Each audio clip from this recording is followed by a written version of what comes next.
Welcome back. Alessandra doesn't like it that the Shadow Mastiff here of her enemy came out of nowhere and is preparing to take down one of her best soldiers, the Drider. Well, we've got to start by making sure everybody's untapped, and we need to draw an order card to get things moving. It's time to activate our creatures. Well, we're going to start things off with the Wounded Drider. And we're going to start here by playing Sacrifice. This is a level 1 ability played by really any. Standard action.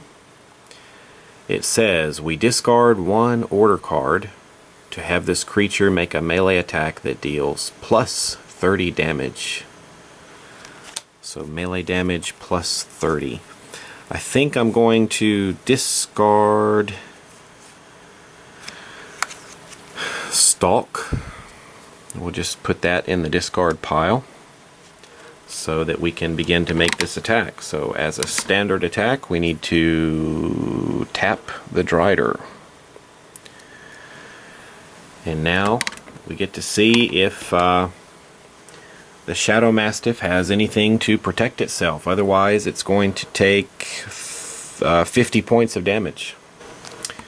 Well, the Shadow Mastiff is pretty fast. Level 4 with Dex. We can play this card. It's called Close Call. Level 3 Dex card. It says prevent 40 damage to this creature from one source. This is going to tap the Shadow Mastiff because it's an immediate action which taps the creature, but that's going to reduce the damage by 40 points. So in the end, the Shadow Mastiff's only going to suffer 10 points of damage. So, despite all that effort, only a small scratch on the Shadow Mastiff. Alright, well, as you know, I'm learning this game as I play, and I needed to take a look and see if the Drider is going to move, or even if it can move. I mean, it might be able to move a little bit to the right and left. It can't move off the board that way. But the question is, could it squeeze by over here on this left side and get by this enemy?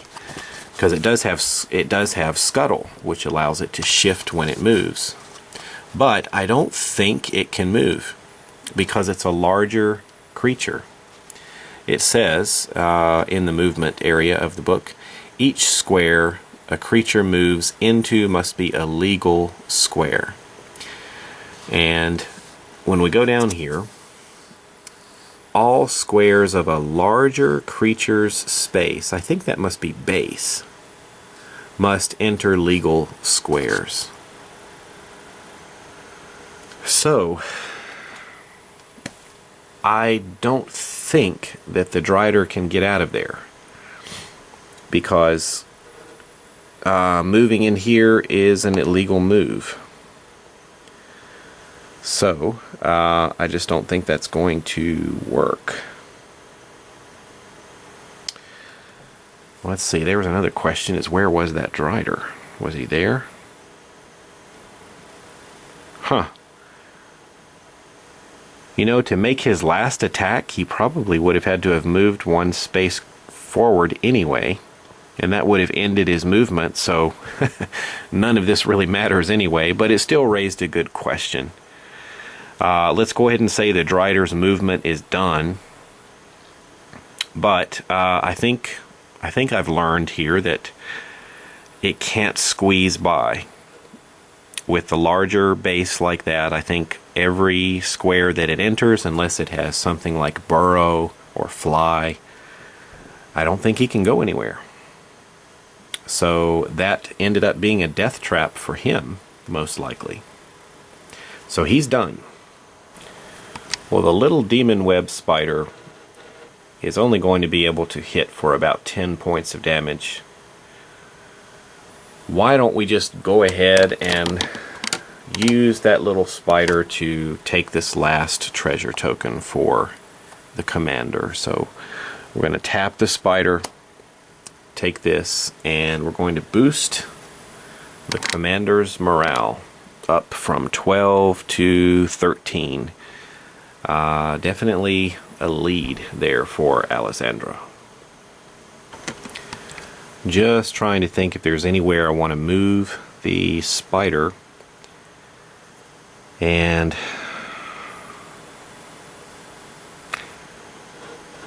I guess I'll move the spider down a little bit this way.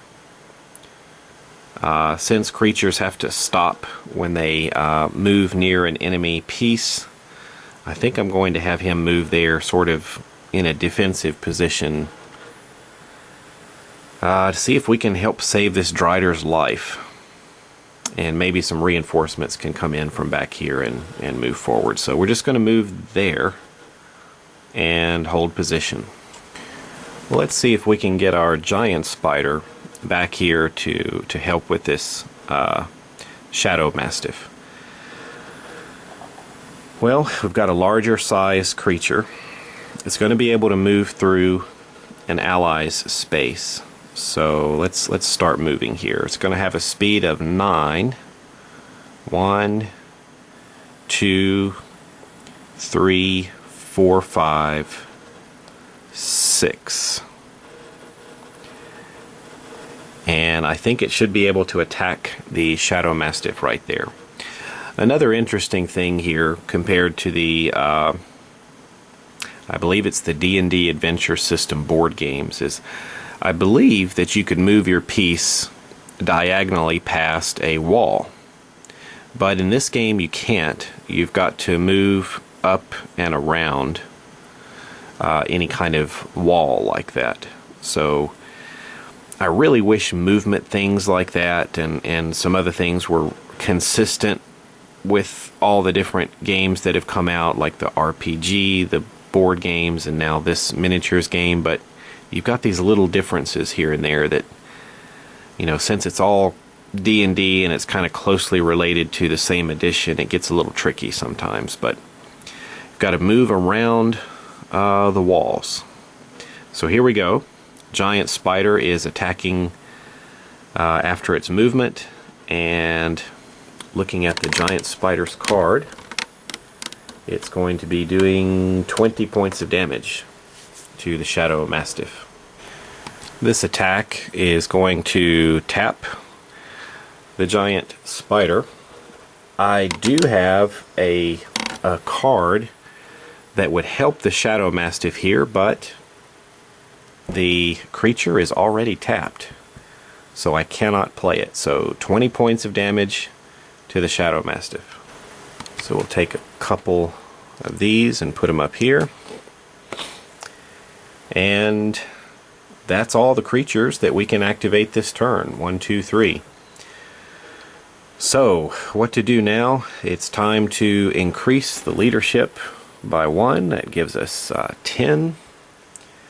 And let's see if we can bring anything out. We've got a total of 1, 2, 3, 4, 5, 6, 7, 8. 8 levels on the board with a leadership of 10.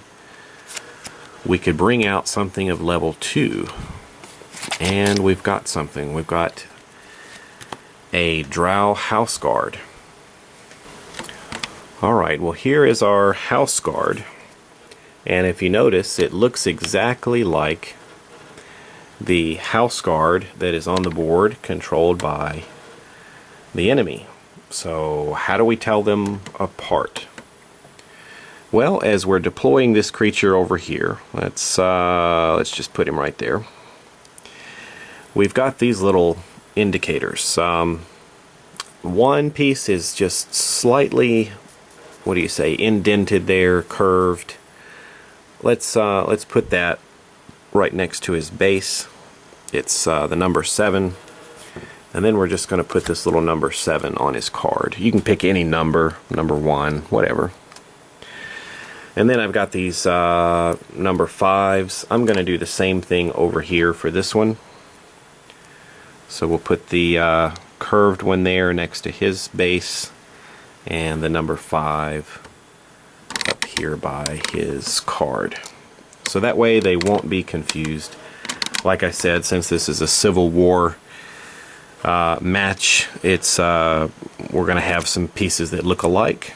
We're using the same box set, so it's nice that they put these little counters in here so that you wouldn't get your pieces confused. Well, that's going to bring us to the cleanup. So everybody is going to untap. And Alexandra here is looking pretty strong. 4 creatures on the board and leading with a morale of 13.